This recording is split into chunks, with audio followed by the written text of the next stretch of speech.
ஸ்க்ரூட்டினியும் போது இண்டிபெண்டன்ட் வேட்பாளர் ராஜா அவர்களுக்காக நாங்கள் அப்ஜெக்ஷன் டிஎம் செல்வகணபதி திமுக பிரதிநிதித்துவ கேண்டிடேட் மேலே நாங்கள் ஒரு அப்ஜெக்ஷன் கொடுத்துருந்தோம். அப்ஜெக்ஷனில் 4 விதமான அப்ஜெக்ஷனு.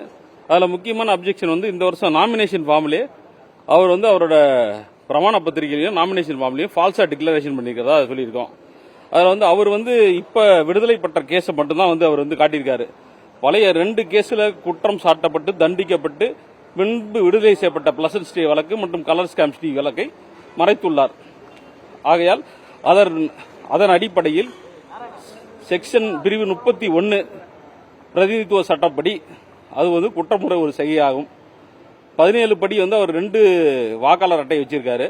2 வாக்காளர் வச்சு ஒரே கான்ஸ்டிடியூஷன்ல வச்சிருக்கிறதும் சட்டப்படி தவறாகும். அப்படி வச்சிருந்தா செக்ஷன் 31 படியும் தண்டிக்கப்படக்கூடிய சட்டமா இருக்கிறதுனால அவரோட நாமினேஷனை கேன்சல் பண்ண சொல்லி நாங்கள் சொல்லியிருக்கோம்.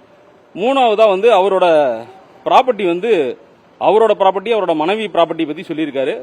ஹெச்ஓ ப்ராப்பர்ட்டியில யார் யாரெல்லாம் கோபார்சன் எவ்வளவு சொத்து இருக்குங்கிறத அவர் காட்டல, அதையும் மறைச்சிருக்காரு. அதனால 4 வகையான குற்றச்சாட்டு அவர் மேல அப்ஜெக்ஷனாக கொடுத்திருக்கோம். அதை ஸ்க்ரூட்டினி பண்ணிட்டு இருக்காங்க. மேற்கொண்டு அதை ஸ்க்ரூட்டினி முடிஞ்சவனே சொல்லுவாங்க. அதை ஸ்க்ரூட்டினி பண்ணிட்டு சொல்லிட்டு இருக்காங்க. அப்ஜெக்ஷன் அப்ஜெக்ஷன் ஏத்துட்டு இருக்காங்க. அவரோட ஸ்க்ரூட்டினியை நிப்பாட்டி வச்சிருக்காங்க தற்காலிகமா. கொடுத்துறோம். ஆமா, அவர் கொடுத்த இந்த நாமினேஷன்லயே பாத்தீங்கன்னா அவர் ஒரு வழக்கை மட்டும்தான் காமிச்சிருக்காரு. மற்ற வழக்கை அவர் மறைச்சிருக்கிறாரு. அது சட்டப்படி ஒரு ஓட்டர் வாக்காளராக இருக்கக்கூடிய ஒவ்வொருத்தரும் யாரு அவங்க கேண்டிடேட்டோ அவங்கள பத்தி தெரிஞ்சுக்கணும்னு சட்டமா இருக்கு.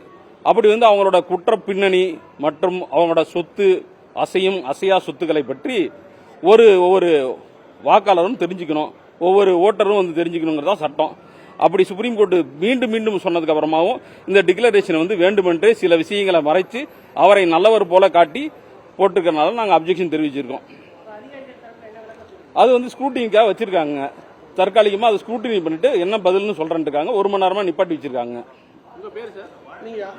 நான் பிரதிநிதித்துவ ராஜாவுக்காக சுயேட்சை வேட்பாளருக்காக பேசிக்கிட்டு இருக்கிறேன். செய்திகளை உடனுக்குடனும் துல்லியமாகவும் தெரிந்து கொள்ள சப்ஸ்கிரைப் பண்ணுங்க.